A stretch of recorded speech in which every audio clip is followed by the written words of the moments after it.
जय श्री कृष्ण। आज आप बनाना सेवैया की खीर। तो मैं बधा ड्राय फ्रूट लई लीधा है, काजू ने बदाम लीधुं छे अने पछी आपणे एने मोटा कटका कट करी नाख्या छे अने एक चमची घी में आपणे एने थोड़ाक रोस्ट करी लईशुं 1 मिनिट माटे।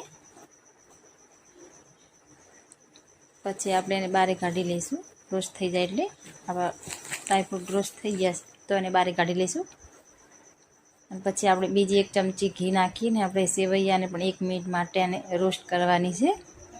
धीमी आंच राखवानी गैसनी, नहीं तो पछी दाजी जशे तो टेस्ट सारो नहीं आवे। पछी हवे रोस्ट थई गई छे, आपणे दूध नाखीशुं। मैं 1 लीटर दूध लीधुं छे।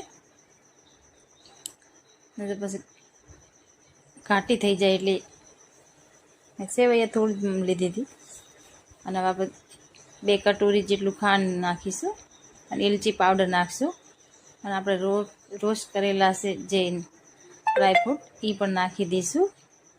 ટેસ્ટ તો બહુ મસ્ત।